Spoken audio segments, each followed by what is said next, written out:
Mawawala sa uso ang pagbabayad ng utang na loob sa kapwa mo, lalo na sa ating mga Pilipino.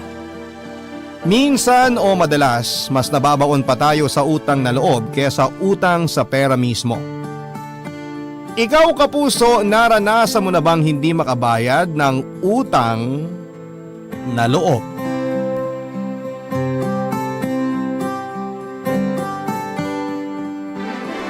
Dear Papa Dudut, sabi ng iba, walang abusado kung walang magpapaabuso. Ginawa ko din ang kasabihan na ito para sa sarili ko dahil aminado akong inabuso ako at aminado rin akong may kasalanan din ako doon. Ako nga pala si Troy, 35 years old, wala pang isang taon mula nang naganap ang ikukwento ko sa inyo tungkol sa amin ng 40 anyos kong kuya na si Goyo. Bagay nga siguro sa kanya ang pangalan niya, naisip ko lang. Lagi kasi niya akong nagogoyo noon para tulungan siya sa mga pasanin niya sa buhay. Pareho na kaming pamilyado at may mga responsibilidad na sa buhay, pero mas pinili ni kuya na idagdag ang sarili niya sa mga obligasyon ko. Hindi ko nakasanayang tumanggi kapag hinihingan ako ng tulong ng mga mahal ko sa buhay. Lalo na si Kuya Goyo. Kaya siguro panay noon ang lapit niya sa akin dahil alam niya ang kahinaan kong yon. Inabuso niya ang pagiging mahina ko sa aspetong yon at patuloy na sinasahod ng mga kamay niya sa akin sa tuwing alam niyang may maibabahagi ako sa kanya. Ang naaalala kong nagpabago ng buhay naming magkapatid ay noong nilapitan niya ako para tulungan siyang makahanap ng trabaho rito sa Maynila. Wala siyang pasabing nagtungo sa bahay naming mag-asawa, Papa Dudut. Nagulat na lamang ako nang madatnang ko siyang kampanting nakaupo sa sala namin. Tiningnan ako ng aking asawa, si Charlene, bago siya nagpaalam para pumasok sa kwarto namin. Iniwan kami ni Charlene sa sala para makapag-usap na magkapatid. May hinala na ako sa kung ano man ang dahilan ng pagpunta ng kapatid ko sa bahay. Hinintay ko na lamang na kumpirmahin niya yon kapag nagsalita na siya. Marami muna siyang naging kwento para mapaikot ako. Kabado na ako noon at halos hindi ko na maintindihan ang mga sinasabi niya dahil tumatakbo na sa isipan ko ang mga posibleng tulong na gusto niyang hilingin sa akin. Noong medyo nakapag-ipon na siya ng lakas ng loob ay sa kanya sinabi ang totoong intensyon niya sa pagpunta sa Maynila. Sa huli ko lang din napansin na meron pala siyang dalang malaking bag na hula ko noon mga damit at sapatos niya. Mas lalo akong kinabahan dahil nakumpirma nga ang isa sa mga hinala ko sa pagluwas niya sa Maynila.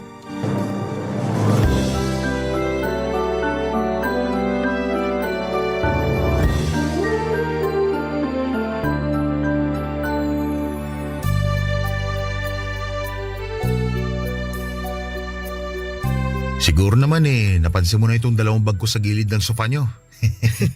Ngayon lang din nung sinipa mo. Kasi parang ayaw mo igawi yung mata mo sa bag ko . Pasensya ka na kuya, nakatutok lang kasi ako sa mga sinasabi mo . Ay, lalakasan ko na loob ko ha. May kinalaman kaya sa sasabihin mo yung mga bag na dala mo? Oo, meron. Ano bang balak mo kuya? Nahihiya ako . Ngayon ka pa mahihiya, marami ka nang nahinging pabor at tulong sa akin. Mukhang binibilangan mo na ako . Hindi dapat ganyan kapag kadugo. Wala naman ako masamang intensyon sa sinabi ko. Andito na rin naman tayo. Troy, lumuwas ako rito sa Maynila para humingi sana ng tulong sa'yo. Kailangan mo ba ng pera kuya? Kasi kung oo, malabong mapahiram kita. Kasi simula pa lang naming magbayad ng loan . Kailangan ko nga ng pera pero huwag kang mag-alala. Hindi ako hihingi sa'yo. Ano bang may tutulong ko sa'yo? Bahay. Hindi kita kayang bilhan ng bahay kuya. Kaya nga ako nag-loan para may pandagdag ako sa down payment ng kukunin naming bagong bahay ni Charlene. Hindi ako hihingi ng bahay, ikaw talaga. Kailangan ko sana na matutuloy ang pansamantala rito sa Maynila para sa papasukan kong trabaho. Pwede kitang tulungan sa Sabado para maghanap tayo ng matutuluyan mo. Saan ka ba nakakuha ng trabaho? Wala pa nga eh.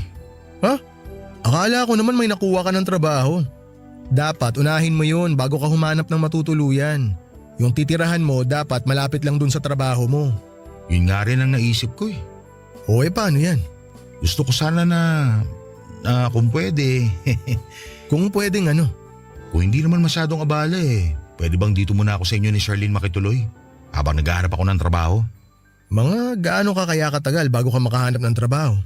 Ipanalangin mo na bago matapos ang buwan makahanap na ako ng trabaho. Para makaalis na rin kagad ako dito. Pwede ba?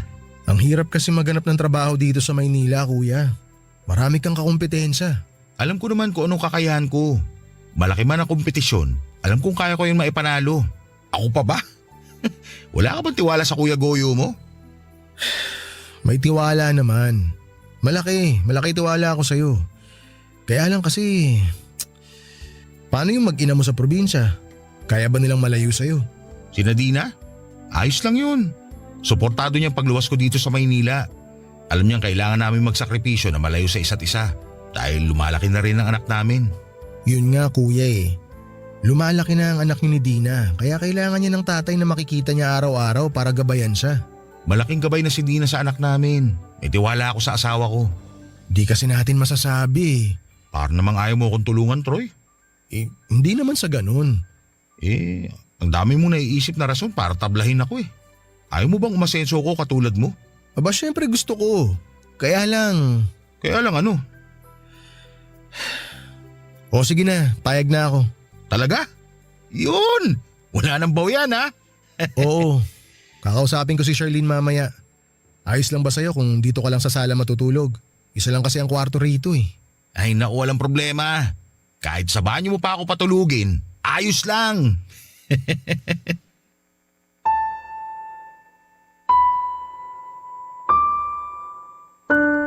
Nakita ko kung gaano kasaya si kuya noong pumayag akong makituloy muna siya pansamantala sa bahay namin ni Charlene.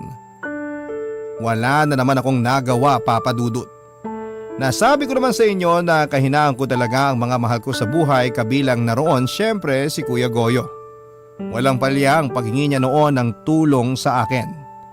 Malaki pa nga ang utang niya sa akin na hindi ko sinabi kay Charlene dahil siguradong pag-aawayan naming mag-asawa. Hindi ko na siningil pa si kuya sa mga inutang niya dahil alam kong wala siyang kakayanan para bayaran ako.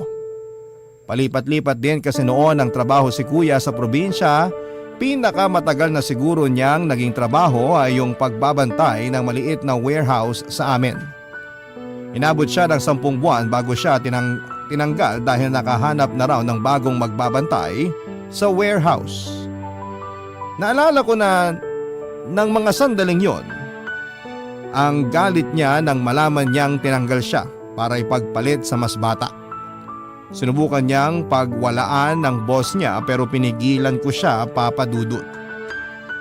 Sinabi ko na makakahanap pa siya ng bagong trabaho at inabutan ko siya ng 2,000 para makapagsimula siyang muli. Hindi siya kagad nakahanap ng trabaho kaya napilitan akong pautangin siyang muli. Halos hindi natapos ang pagpapautang ko sa kanya, Papa Dudut. Mabuti na lamang at nakapasok siya ng trabaho sa palengke kaya nahinto na ang pag-utang niya. Yun nga lang, Papa Dudut, natanggal din siya sa trabaho niya sa palengke kaya naisipan na niyang lumuwas ng Maynila. Hindi man lang niya itinawag sa akin ang mga nangyari. Ginulat na lang niya ako sa pagdating niya. Wala akong naisip na matinding dahilan para makahindi sa kanya dahil nakonsensya naman ako kung hindi ko siya tutulungan. Pamilyado rin naman akong tao kaya alam ko noon na kailangan ni Kuya Goyo na mabuhay ang kanyang mag-ina dahil siya na lamang din ang inaasahan sa kanila. Naawa ko sa kanya kaya siguro lagi niya akong napapapayag sa mga hiling o pabor niya. Papa Dudut, noong gabi ay kinausap ko na si Charlene sa naging desisyon kong kupkupin muna si kuya pansamantala habang naghahanap siya ng trabaho. Natakot ako sa magiging reaksyon ni Charlene lalo't nag-decide ako nang hindi man lang siya kinukonsulta. Nasa kwarto na kami noon at handa na para magpahinga. Nakaharap siya sa salamin habang sinusuklay ang buhok niyang abot hanggang balikat. Pinagbasdan ko siya at hinintay na matapos ang ginagawa niya bago ko binuksan ang aking bibig para sabihin sa kanyang nangyari sa pag-uusap namin ni Kuya Goyo.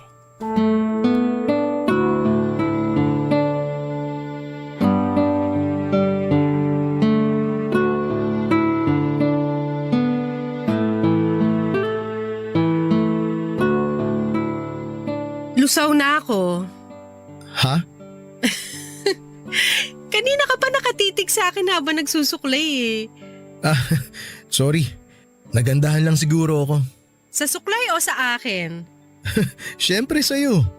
Kahit anong suklay pa ang nakapaligid sa'yo, ikaw pa rin ang tititigan ko. Pakilig naman to.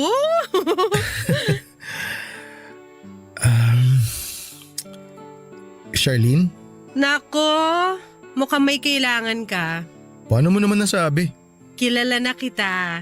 Kapag may kailangan ka, bobolahin mo muna ako, tsaka mo babanggitin ng seryoso ang pangalan ko. Grabe ka naman. O bakit? Wala ka bang kailangan? Meron. Di tama ako. Babae talaga lagi ang tama eh. Dahil may kailangan ako, hindi na ako makikipagtalo dyan sa sinabi mo.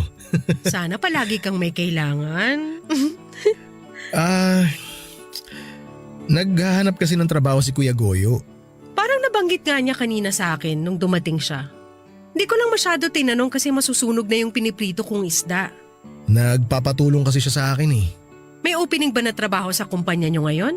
Walang opening dun, tsaka hindi naman pwede si Kuya ron. Yun nga rin ang naisip ko. Ano bang tulong ang kailangan niya? Kailangan niya ng matutuluyan. Troy, wag mo sabihin. Nagipit na rin kasi ako kanina eh. So nagdesisyon kang patuloyin siya rito nang hindi man lang ako sinasabihan? Sorry, Troy naman! hindi lang ako makahindi. Kailan ka ba matututong humindi sa kapatid mong yan, ha? Akala ko naman makikitulog lang ngayong gabi rito sa bahay. Yun Mga pala, ilang araw lang naman siguro siya rito. siguro? Yan ba ang pangahawakan mo? Siguro? Kailangan ko magtiwala sa kanya. Sana makahanap siya agad ng trabaho para makaalis na siya rito. Paano kung wala siyang mahanap? Alam mo namang hindi sapat ang kinikita nating pareho ngayon. May loan pa tayong kailangan bayaran. Nagalaw na nga natin yung ibang ipon natin dahil ilang beses nang nagkasakit ang baby natin.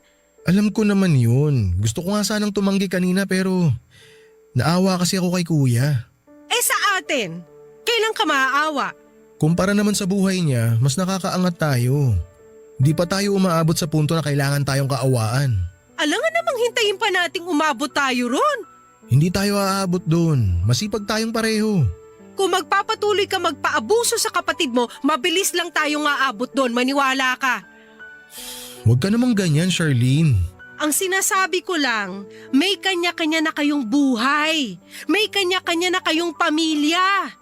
Kailangan natin minsan magdamot dahil may sarili na tayong obligasyon. Hindi ko kasi magawa yun kay Kuya eh. Alam mo namang siya na lang ang natitirang pamilya ko. Siya na lang ang natitirang pamilya mo? Anong tawag mo sa amin ng anak mo? Ano kami para sa'yo? Halaman? Hindi naman yun ang ibig kong sabihin. Alam mo namang hirap ako magpaliwanag, Charlene. Sana intindihin mo na lang ako. May magagawa pa ba ako? Nakapagdesisyon ka na. Hindi na to mauulit. Sa susunod, sasabihin ko na muna sa'yo yung mga hiling ni Kuya bago ako magdesisyon. Promise. So may inaasahan ka pang susunod na pabor sa kuya mo. Sana wala na, pero… Charlene naman, alam mong mahina ako magpaliwanag eh. Ano pa nga ba magagawa ko kundi intindihin ka na lang? Ayusin mo na lang yung kama. Matulog na tayo.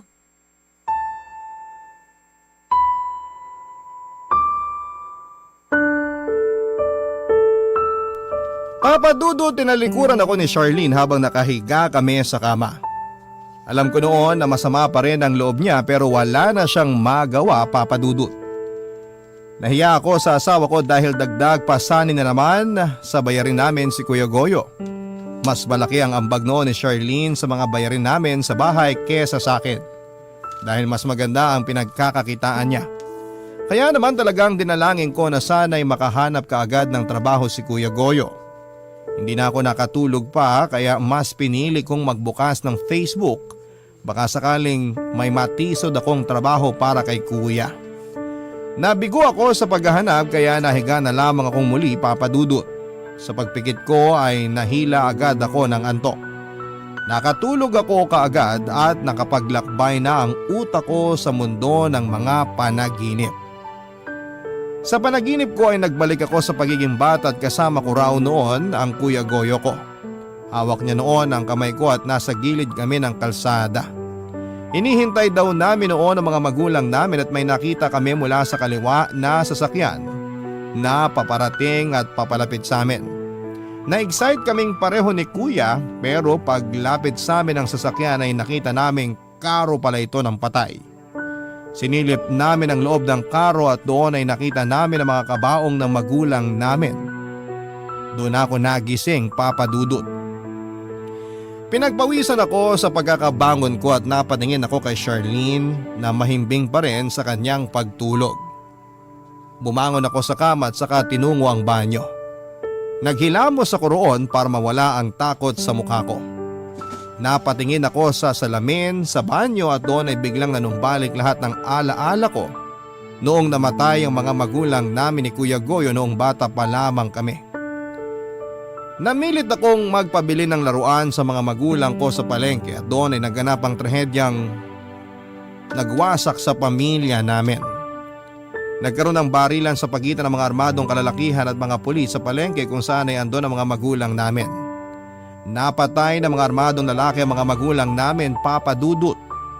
Mula noon ay kami na lamang ni Kuya ang naging magkasama sa buhay.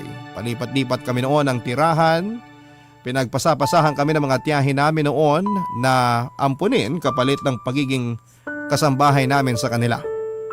Kapag nanawa na sila sa aming serbisyo ay saka kami paaalisin. Noong wala nang kumupkup sa amin ay si Kuya na ang nagsikap na itaguyod kami sa buhay. Pinag-aral niya ako habang nagtatrabaho siya. Hindi na siya nakapag-aral pa dahil mas inuna niya ako. Kaya pinangako ko sa sarili ko na tutulungan ko siya sa abot ng makakaya ko dahil malaki ang naging utang na loob ko sa kanya. Papa Dudut, yun ang totoong dahilan kung bakit hindi ko siya magawang hindian sa lahat ng mga hinihingi niyang pabor sa akin noon. Barangay Love Stories. Barangay Love Stories. Papa Dudut, nagsimula na ngang tumira si Kuya Goyo sa bahay namin ni Charlene. Hindi naman pinaramdam ni Charlene na masama ang loob niya, alang-alang sa akin. Sa unang linggo pa lamang na nakatira siya sa bahay ay nahirapan na kaming mag-asawa. Kami ni Charlene madalas ang nag-a-adjust noon sa pakikisama sa kanya, Papa Dudut. Naging makalat ang sala dahil sa mga gamit niya na sinasabit niya lamang kung saan-saan. Nahiya na tuloy kaming tumanggap ng bisita dahil sa itsura ng sala namin. Nangamoy paa at pawis na rin sa bahay dahil nakakatamarang maligo ni Kuya at di namin masabi ni Charlene sa kanya dahil baka ikasama ng loob niya. Nahiya nga ako kay Charlene dahil siya ang naglilinis ng kalat ni Kuya. Tuwing lumalabas noon si Kuya ay saka nililinis na Charlene ang mga naging kalat niya mula sa sala hanggang sa banyo. Hindi ako nakarinig ng reklamo kay Charlene pero nararamdaman kong hindi siya masaya sa mga nangyayari. Lagi na rin kaming nauubusan noon ng pagkain dahil masibang kumain si Kuya. Naging mapili rin siya sa mga pagkain at madalas ay siyang nagsasabi sa amin kung ano ang gusto niyang kainin.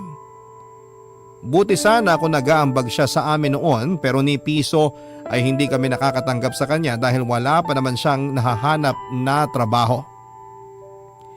Hindi pinalad si Kuya na makakuha kaagad ng trabaho tulad ng inaasahan niya, Papa Dudut.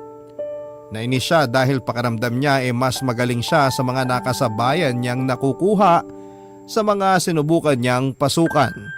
Dahil nga rin siguro sa galit kaya napadalas ang pag-inom niya ng alak. Panay noon ang hingi niya sa akin ng pangbili ng alak at pulutan.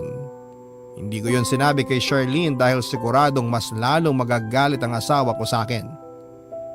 Pinakiusap ko na lamang kay Kuya na kung iinom siya ay dapat tulog na ang asawa ko. Madalas na rin akong napupuyat noon dahil gusto niyang samahan ko siya sa pag-inom dahil nalulungkot daw siyang mag-isa. Sinamahan ko na lamang kahit isang shot lang ako para wala na rin siyang maging sama ng loob sa akin. Tulad na lamang noong minsang inaya niya akong mag-inuman. Tumanggi ako dahil sinabi ko na maaga akong aalis ng bahay.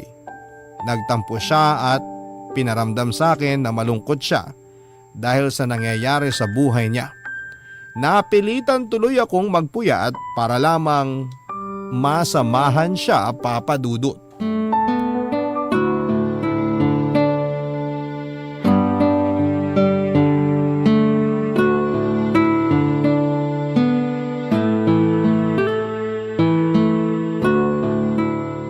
Ang hina mo namang uminom, Troy.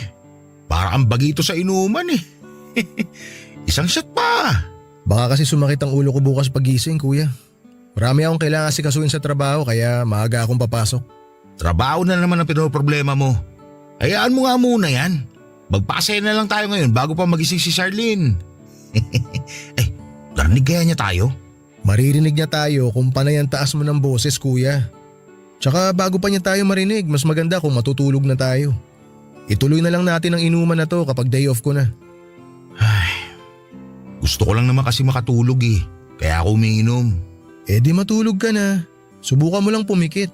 Di naman kailangan idepende sa alak ang pagtulog. Oh, kukunin ko na tong alak para maitago ko na.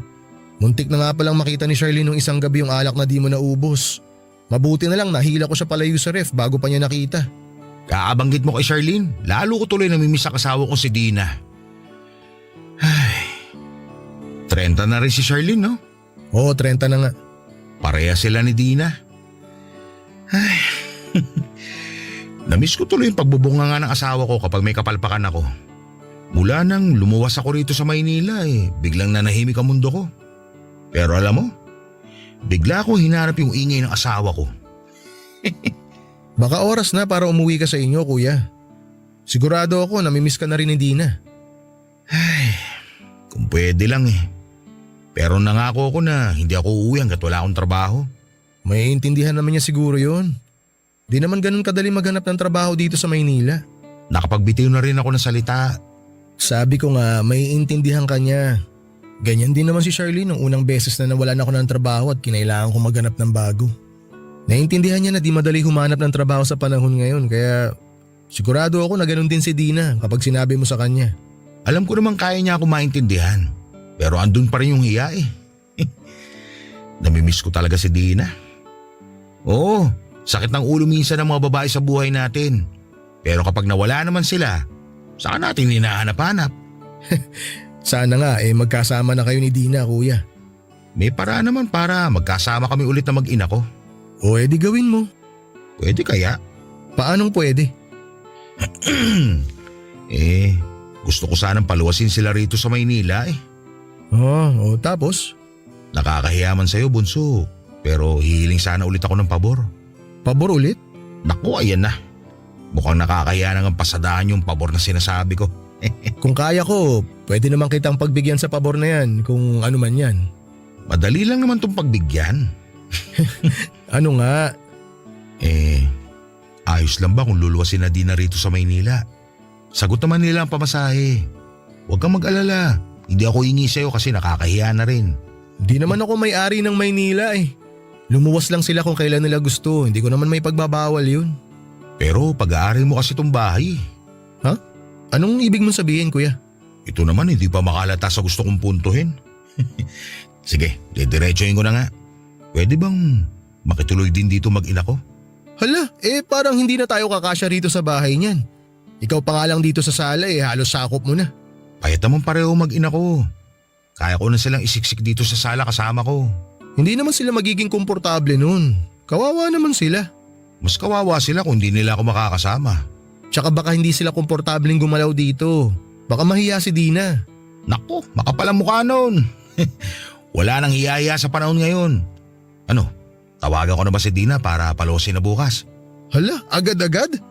Sabik na kasi ako makasama sila eh. Ipagpapaalam ko muna kay Charlene, kuya. Paano kung hindi siya pumayag? Ayun lang. Ang hirap na di makasama mag-ina ko. Nawawalan ako ng inspirasyon para makahanap ng trabaho. gawin mo na lang munang inspirasyon ng pagkakalayo nyo. Para mas lalo kang ganahan na maghanap ng trabaho. Kapag mabilis ka makakuha ng trabaho, mas mabilis mo silang makikita, di ba? Wala na ba talagang tsansa na pumayag ka? Alam mo naman na kailangan kasama ko si Charlene na magdesisyon. Mag-asawa kami. Baka naman pwede mong palagpasin to ulit nang hindi na kinukonsulta sa kanya. Saka mo na lang sabihin kapag nandito na yung mag-ina ko. Para wala na siya magawa. Magagalit naman yun kapag binigla natin siya. Mag-uusap na muna kami. Naalala ko mula nung namatay si nanay at tatay. Sa akin ka lang lagi humingi ng tulong at pabor. Ni minsan, hindi kita tinanggihan, no? Oo, hindi ka nga tumanggi. Kasi ganun kapag katugo mo. Lalo na kung malaki na itulong sa'yo. Sige, tawagan mo na si Dina. Paluwasin mo na siya kung kailan siya pwede. O paano si Charlene? Kala ko ba mag-uusap muna kayo? Baka di pumayag yun. Ako nang bahala.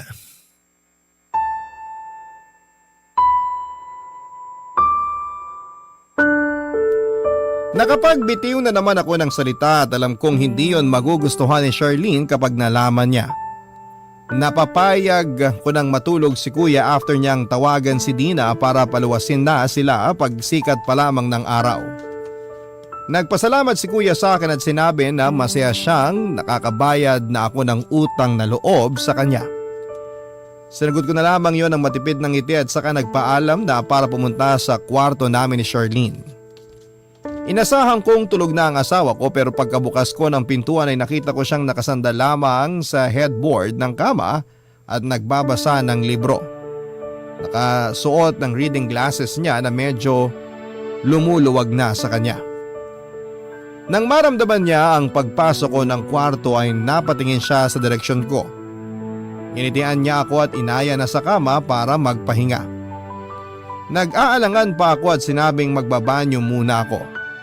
Hindi naman ako naiihi o di kaya naman ay kailangang madaliin ang pagsisipilyo pero nagtagal ako sa banyo para praktisin kung paano ko sasabihin kay Charlene na napag-usapan namin ni Kuya Goyo. Noong sa tingin ko ay kaya ko nang harapin si Charlene ay saka ako lumabas ng banyo.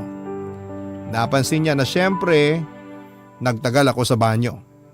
Alam niyang kapag nagtutungo ako doon mabilis lamang dahil na liliitan ako sa banyo namin at pakiramdam ko ay hindi ako makahinga. Hinaya niya akong muli para tabihan siya. Ibinaba na niya ang librong binabasa niya at saka tinanggal ang reading glasses niya. Hinarap niya ako at parang gusto akong lambingin. Nakita ko yung oportunidad para sabihin sa kanya ang napag-usapan namin ni Kuya Goyo. Napalunok pa ako ng malakas nang nilapit na niya ang mukha niya sa akin. Doon ay napansin niyang parang may gusto akong sabihing seryoso sa kanya. Tiningnan niya akong muli sa mukha at parang hinuhulaan kung ano ang laman ng isipan ko. Hindi ako noon makatingin sa kanya dahil nakakaramdam ako ng kaba, Papa Dudut. Napahinga siya ng malalim at saka kinumpronta ako sa posibleng problema na nasa isipan ko. Hindi ko pa man nasasabi noon pero dumilim na ang itsura niya, Papa Dudut. Nasira ko tuloy ang mood niya. Kung bakit naman kasi nasakto pa na humingi ng pabor noong gabing yon, si Kuya Goyo.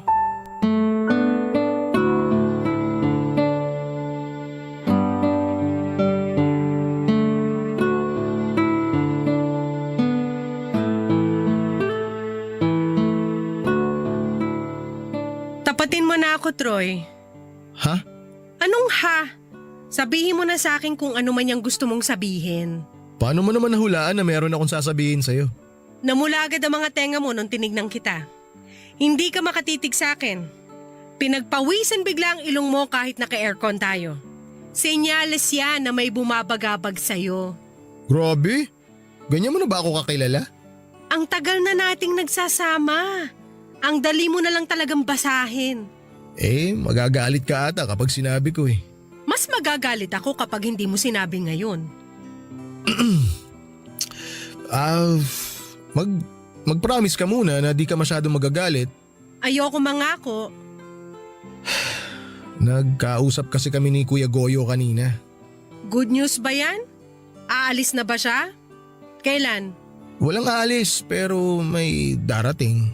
Ano na naman yan, Troy? Luluwas bukas yung mag-ina ni kuya. Si Nadina? Oo, Sana sinabi mo na hindi sila pwedeng tumuloy dito sa bahay, ha? hindi eh. Bakit hindi? Mamaya umasa sila na pwede sila rito sa bahay. Saan sila matutulog niyan kapag dumating sila? Natawagan na kasi ni kuya si Dina. Tinawagan ng kuya mo si Dina? At nasabi na ni kuya na sa sala sila matutulog ng pamilya niya. Ano? Oo, hinaan mo lang ang boses mo. Baka magising si baby. Nasisiraan na ba siya ng ulo? Bakit siya magdedesisyon na patuloyin ang mag-ina niya rito? Bahay niya ba to? Sabi ko nang hinaan mo lang ang boses mo eh. Kumalma ka nga. Wag mo akong utusang kumalma dahil nanggagalaiti na ako sa galit ngayon. Ang kapal na mukha ng kuya mo para patuloyin dito ang mag-ina niya nang hindi man lang nagpapasabi sa atin? Actually, sa akin siya nagpaalam. At pumayag ka agad? Oo, Pumayag ka nang hindi man lang muna sinasabi sa akin? kapatid ko kasi yun eh. At asawa mo ako! Bahay natin to! Tayong dalawang dapat magdesisyon dito! Hindi pwedeng ikaw lang! Naipit na rin kasi ako kanina. At mas lalo ka pang gigipitin ng kuya mo kung patuloy mo siyang pinagbibigyan sa mga gusto niya! Ngayon lang naman to. Anong ngayon lang? Akala mo ba hindi ko alam ang mga palihim mong pag-aabot ng pera sa kanya? Hindi lang ako kumikibo pero alam ko yon. Di ko lang kasi talaga matanggihan si kuya eh. Malaki ang utang na loob ko sa kanya. Magkapatid kayo! Dapat nga walang bayaran ng utang na loob eh. Lalo na parehas pa kayong pamilyado. Naaawa rin kasi ako kay kuya. Nalulungkot siya kasi wala na nga siyang mahanap na trabaho, di pa niya kasama yung mag-ina niya. At sa ating ba hindi ka naaawa? Kaya naman natin eh. May mga trabaho tayo tapos mapalad pa tayo na magkasama tayo sa iisang bahay. Hindi tulad ni kuya. Bakit parang kasalanan natin kung nakakaangat tayo sa kanila? Kasalanan bang nagsikap tayo para makuha yung mga meron tayo ngayon? Kailangan ba nating mag-guilty sa estado natin dahil lang hindi natin sila katulad? Naaawa lang naman ako. Pansamantala lang din naman to. Pansamantala? Ganyan din ang sinabi mo sa kuya mo eh.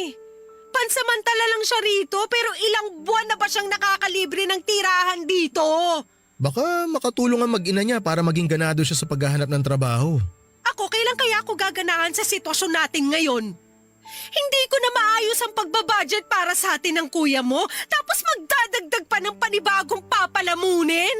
Hindi naman sila basta-basta palamunin, Charlene. Pamilya ko pa rin sila. Pamilya mo rin kami ng anak mo, Troy. Isipin mo muna ang kapakanan namin bago ang iba. Pwede bang hayaan mo na? Nakapagdesisyon na ako eh. Gagawa na lang ako ng paraan para makaraos tayong lahat. Hindi ko pwedeng pabayaan na lang ang kapatid ko. Dahil nung mga bata pa kami at ako ang nangangailangan, di niya ako pinabayaan. Papadudot yun ang unang beses na nasigawan ko ng ganon si Charlene. Kilala ako bilang kalmadong tao pero napuno na rin kasi ako sa mga nangyayari. Mali ko na sinigawan ko ng ganon si Charlene dahil hindi rin naman niya alam ang tunay na dahilan kung bakit patuloy ako sa pagtulong sa Kuya Goyo ko. In-explain ko naman yon sa kanya, tinanggap niya ang mga sinabi ko pero alam kong masama pa rin ang loob niya dahil sinigawan ko siya. Nakonsensya ako at humingi ng sorry sa mga nagawa ko, Papa Dudut. Tumango lamang siya noon at saka sinabing magpahinga na. Pinuntahan niya sa crib ang baby namin at nung kontento na siya sa pagkakatulog ng anak namin ay saka naman siya bumalik sa kama. Sinubukan kong halikan siya pero umiwas siya sa akin, Papa Dudut.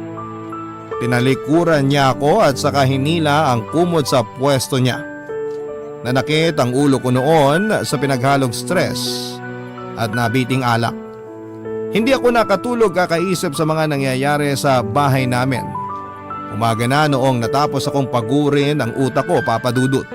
Naghanda na ako para pumasok sa trabaho at hindi pa rin ako kinikibo noon ni Charlene at hindi naman nakahalata si Kuya na nag-away kaming mag-asawa noon. Bago ko umalis ay narinig ko pang nag-uusap sina Dina at Kuya Goyo. Rinig ko noon ang saya ni Kuya habang binibilinan si Dina kung saan siya bababa para mapuntahan at masundo siya ni Kuya. Noong natapos ang tawag ay agad akong niyakap ni kuya para magpasalamat. Kahit papaano ay nawala naman yung stress ko dahil napasaya ko si kuya, Papa Dudut. Hiniling ko noon na sana ay maging inspired na si kuya sa paghahanap ng trabaho para rin makaalis na sila sa bahay. Alam ko kasi noon na hindi matatapos ang away namin ni Charlene hanggat andon sina Dina at kuya. Gusto ko na rin syempreng maging payapa noon ang pagsasama namin ni Charlene. Alam ko naman na hindi madamot at hindi masamang tao ang asawa ko. Nadala lang siya ng emosyon dahil marami nga kaming utang na kailangang bayaran, tapos ay daragdag pa ang pamilya ni kuya na kailangan naming buhayin. Mula noon, Papa Dudut, ay nanlamig na sa akin si Charlene at madalas kapag nag-uusap naman kami ay ramdam ko ang galit sa kanya. Pinigilan ko na lamang ang sarili kong huwag magpadala sa galit dahil naipit din naman si Charlene sa sitwasyon na meron ako, Papa Dudut. Barangay Love Stories. Barangay Love Stories. Alam ni Kuya Goyo si Dina sa isang beer house. Dating nakikitable si Dina sa mga customers ng beer house na pinasukan niya, Papa Dudut. At minsan ay nakatable nga niya si Kuya. Nagkaroon ng interes si Kuya kay Dina dahil sa pagiging totoo daw ni Dina. Natuwa siya dahil takles at malakas ang self-confidence ni Dina. Yun daw noon ang tipo ni Kuya sa isang babae. Mabilis silang nagkahulugan ng loob. Naging silang dalawa at nag-live-in ng ilang linggo mula noong sagutin ni Dina si Kuya. Hindi naman pinatigil ni Kuya si Dina sa pagtatrabaho sa beer house dahil malaki ang kita ni Dina sa pagpapabili ng latest drink sa mga customers niya. Inahatid sundo ni Dina noon ni Kuya gamit ang pinapasada niyang tricycle. Naging masaya silang dalawa kahit paminsan-minsan ay nagdududa si Kuya kay Dina dahil sa dami ng mga nakaka-table noon ni Dina. Nilakasan na lang daw ni Kuya ang tiwala niya kay Dina para hindi na sila mag-away dahil trabaho lamang yon. Hanggang sa nabuntis na si Dina. Nagduda pa kami ni Kuya noong simula dahil tumagilid ang tiwala niya kay Dina 1 buwan bago siya nabuntis. Nagkahiwalay sina Dina at Kuya pansamantala para makahinga dahil panay noon ang away nila. Hanggang si Kuya na rin ang unang lumapit kay Dina para makipagbalikan dahil nami-miss na raw niya si Dina. Nagkabalikan sila noong 6 na buwan nang buntis si Dina. Sinabi nga sa akin ni Kuya kahit na hindi siya ang ama ng pinagbubuntis ni Dina ay tatanggapin daw niya. Huwag lamang mawala si Dina sa kanya. Doon ko nakita na mahal ni Kuya si Dina, Papa Dudut. Noong nanganak na nga si Dina ay hindi nila napag-usapan pang muli kung si Kuya nga ang ama ng batang yon. Naging masaya naman silang pareho lalo na noong umalis na si Dina sa beer house. Akala ko nga noon ay magkakahiwalay sila pero naging matatag naman ang relasyon nila. Kahit marami silang mga naging problema. Masyadong na in love si Kuya kay Dina at nakita kong muli ang pagmamahalan nilang yon noong tumira na nga sila sa amin. Hindi ko noon makalimutan ang unang beses na nagsabay-sabay kaming kumain. Kakarating lang din noon ni Dina galing sa probinsya at nakatulog na nga ang mga anak namin kaya kumain na kami, Papa Dudut.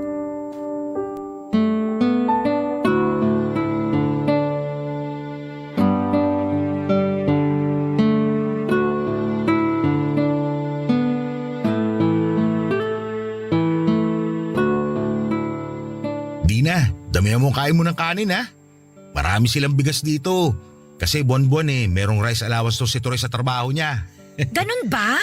Uy, baka naman pwede makahingi kahit isang salup lang ng bigas para ipadala ko sa kapatid ko. Basta ba may extra walang problema. Ay, joke lang yon, Troy. Baka mamaya magalit tong si Charlene. Bakit naman ako magagalit? Feeling ko lang naman, lagi ka kasing nakasimangot. Kaya pakiramdam ko konting mali lang namin ni Goyo, sasakalin mo na kami. Grabe ka naman manghusga. Hindi naman, uy. Binabasi ko lang din kasi sa facial expression mo. Ayun na nga. Di ba panghuhusga na yon? Nga pala Kuya Goyo. Meron pala ako nakitang opening dun sa isang eatery malapit sa trabaho ko. Naghahanap sila ng kusinero. Wag doon! Huh? Bakit naman? Hindi naman marunong magluto tong si Goyo. Magpakulo nga lang ng tubig hindi pa niya magawa ng maayos. Magluto pa kaya? Naku, pas ako dyan tol. Itong si Dina magaling magluto. Ay naku, totoo yan! Lasang-lasa ko kung may mali sa niluto. Kahit nga may sipon ako malakas pa rin ang panlasa ko. Ah, talaga? Ay oo, Charlene! Parang itong niluto ni Troy na adobo, na sobrahan sa toyo. Dapat mas marami ang nilalagay na suka kaysa sa toyo. O tingnan mo tuloy, ang alat! Ako ang nagluto ng adobo na yan. Hindi si Troy. Ganun ba?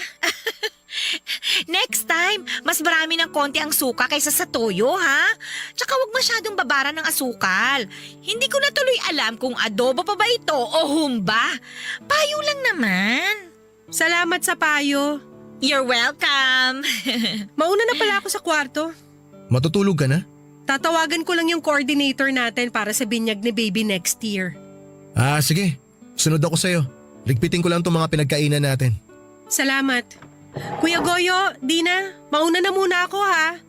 Pasensya kung hindi ako makakasama sa kwentuhan nyo ngayong gabi. Ay wala yun. Wala ka rin naman masyadong ambag sa dakdakan. Joke!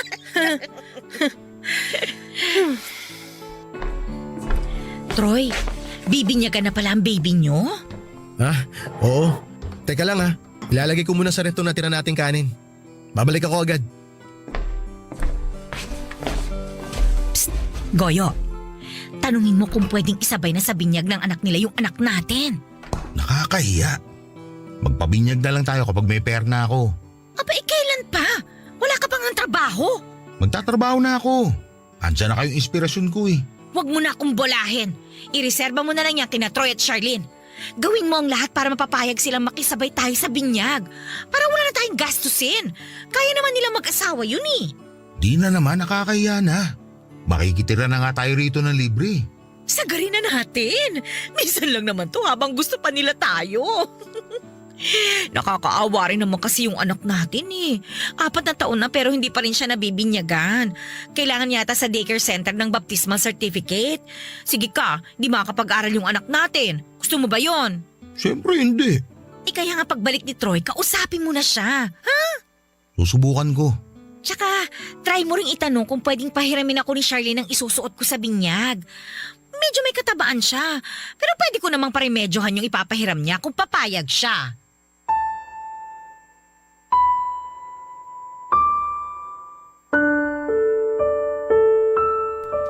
Papadudo tinakala nilang hindi ko narinig ang mga pinag-usapan nilang dalawa. Nakabalik ako kaagad pero nagtago ako sa gilid para hindi nila ako makita. Noong natapos silang mag-usap ay saka naman ako bumalik ng hapagkainan. Doon naman nagpaalam si Dina para magyosi sa labas. Inisip kong paraan niya lamang yon para makorner ako ni Kuya Goyo. Minadali kong maglinis ng mesa at hindi na muna kinausap si Kuya. Hindi ko siya matignan noon dahil alam kong hinuhuli niya ang tingin ko para masabi niya ang pabor na hihilingin niya sa akin. Naramdaman ko naman na medyo alanganin din siya na kausapin ako kung hindi lang talaga nagpumilit si Dina. Sinubukan akong tulungan ni Kuya sa pagliligpit ng pinagkainan namin pero sinabi kong magpahinga na siya dahil alam kong napagod siyang mag-commute para sunduin si Dina sa terminal. Tumango na lamang siya at saka pumunta sa kusina para kumuha ng beer sa ref at saka naupo sa sala. Hinintay niyang matapos ako sa paglilinis ng mesa at binagalang ko naman dahil parang naghahanap ako ng paraan para hindi siya makausap tungkol sa binyag. Binagalan ko ang paghuhugas ng mga pinagkainan para lamang makaiwas kay Kuya. Hinugasan ko na nga rin yung mga hindi naman kailangang hugasan para lamang tumagal ako sa kusina. May mga dinagdag na rin akong nilinis tulad ng stove at microwave namin. Inisip ko pa na kung paano haharapin si Kuya at kung paano siya tatanggihan sa hihingin niyang pabor na parang natatakot na ako. Natatakot ako noon na mapasama ang loob niya dahilan para muli niyang i-bring up yung utang na loob ko sa kanya. Alam ko noon, Papa Dudut, na hindi ko naman mapipigilan ang sarili ko na pumayag sa gusto niya, pero magiging dahilan yon para masira kami lalo ni Charlene. Sa totoo lang, Papa Dudut, ay hindi pa ako napapatawad noon ni Charlene sa pagsigaw ko sa kanya at pagpayag na patirahin si Dina sa bahay. Kaya alam ko noon na magiging triple ang galit ni Charlene kapag nalaman niyang gustong isabay ni na kuya ang binyag ng anak nila sa anak namin. Alam kong matagal nang pinagplanuhan ni Charlene ang binyag ng panganay namin. Marami na siyang naplano para maging espesyal ang araw na yon. Alam ko noon na sasama ang loob niya kung merong makikihati sa espesyal na pagdiriwang na yon. Kaya naman nilakasan ko na ang loob ko at handa na akong tanggihan si kuya. Tinapos ko na ang paghuhugas ng mga pinagkainan at saka sinadya ko nang daanan siya sa sala. Doon ay nakita kong nagbubulungan sina Dina at si kuya.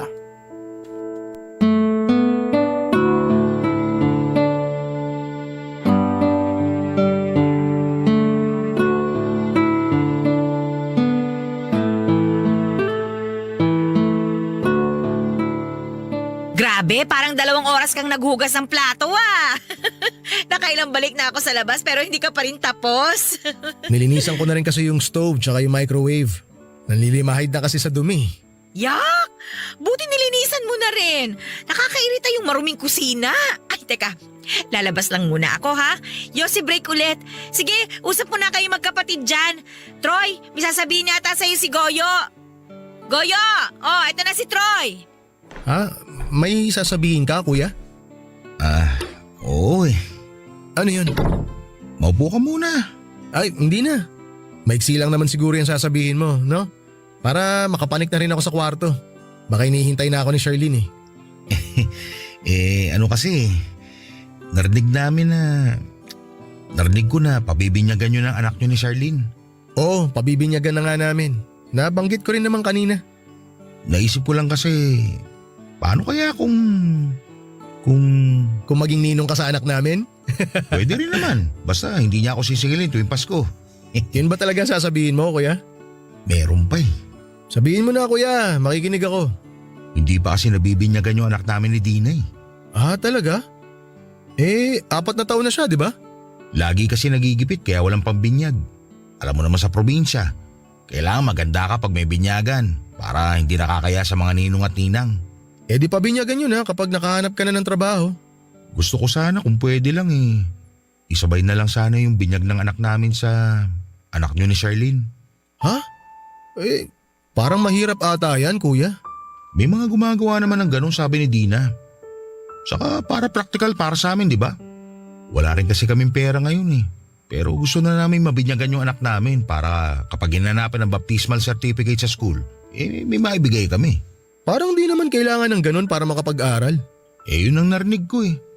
Mas maganda ng handa, di ba? Naku, tagilid tayo dyan, kuya. Siguradong hindi papayag si Charlene. Bakit naman hindi? Ayaw ba niya mabinyagan ng pamangkin nyo? Kawawa naman yung pamangkin yung tumatanda na hindi pa nabibinyagan. Matagal kasing pinagplanuhan ni Charlene tong binyag ng panganay namin eh. Siyempre, first baby namin to kaya todo bigay yung asawa ko.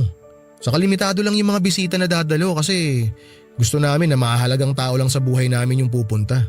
Wala naman kaming balak magdagdag ng bisita. Kung sino yung mga bisita nyo, yun na rin ang bisita namin.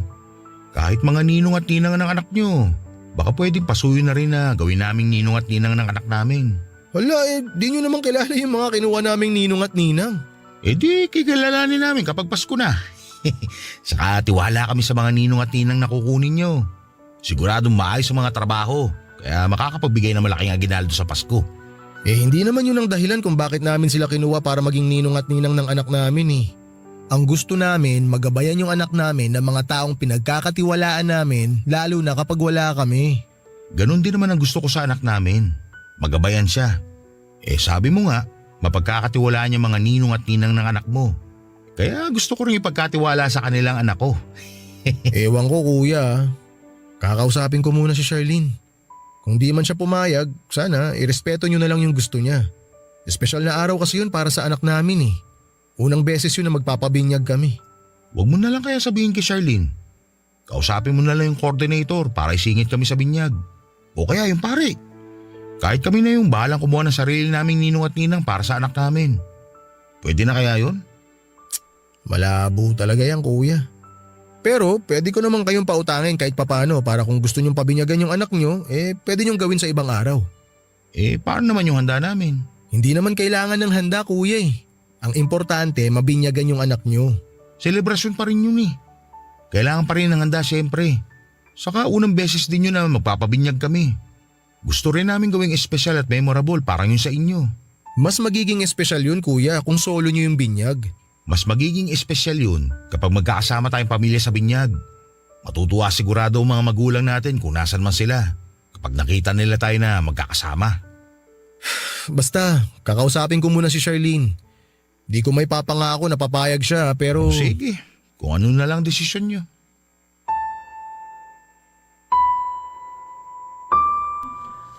Napansin ko nang nagtampo si kuya sa akin, Papa Dudut. Sinubukan ko siyang kausapin at ipaliwanag muli kung bakit alanganin ang gusto niyang mangyari. Inoferan ko na rin siya ng dagdag na pera para may panggasto sila sa handa pero tinanggihan niya yon dahil gusto niyang sabay ang binyag ng mga anak namin. Napikon na rin ako dahil ginawa ko naman ang lahat ng pwedeng gawin para mabinyagan ang anak nila pero ibang direksyon ang gusto nilang tahakin. Nainis ako dahil parang ang sama kong tao para tanggihan sila sa isang bagay na karapatan naman naming mag-asawa. Noong napansin nga ni kuya na malapit na akong magalit ay bigla niya akong kinonsensya. Bigla niyang sinabi na naaawa siya sa kanyang anak dahil parang natulad daw ang anak niya sa kapalaran niya.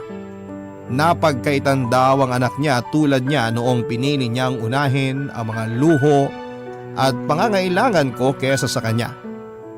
Naiyak pa siya habang binabalikan niya yung mga nagawa niyang sakripisyo para mapaganda ang buhay ko. Aminado po akong natamaan ako sa mga sinabi niya dahil naaalala ko ang lahat ng naitulong niya sa akin. Papadudot ilang buwan na lamang at bibinyagan na ang anak namin ni Charlene. Hindi ko pa rin magawang sabihin ngayon kay Charlene ang napag-usapan namin ni kuya. Nakiusap nga rin ako kay kuya na huwag niya akong madaliin dahil nape-pressure din ako. Naintindihan naman daw niya ako pero ramdam kong umaasa siya ng positive na resulta sa paglapit ko kay Charlene. Alam ko namang hindi papayag si Charlene pero gusto kong subukan, Papa Dudut. Gusto kong ipaliwanag sa asawa ko ang pinanggagalingan ko kung bakit hindi ko matanggihan si kuya. Baka kasi maintindihan niya at pumayag siyang isabay ang binyag ng anak namin at anak ni na kuya at Dina, Papa Dudut.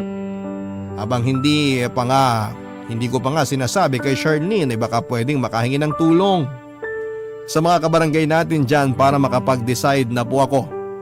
Hindi ko kasi talaga alam kung ano ang gagawin para akong naiipit sa dalawang bato. Sana ay matulungan niyo po ako. Hanggang dito na lamang po ang aking liham.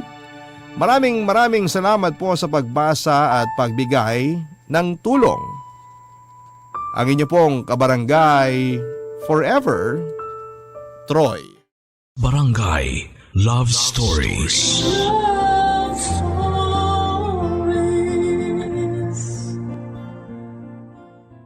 Barangay LS 97.1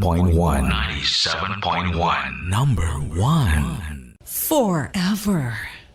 Kabarangay, i-share mo ang iyong barangay love stories. Sabay-sabay nating pakinggan ang iyong kwento ng pag-ibig, buhay at pag-asa. Ipadala lang sa barangaylovestories@yahoo.com.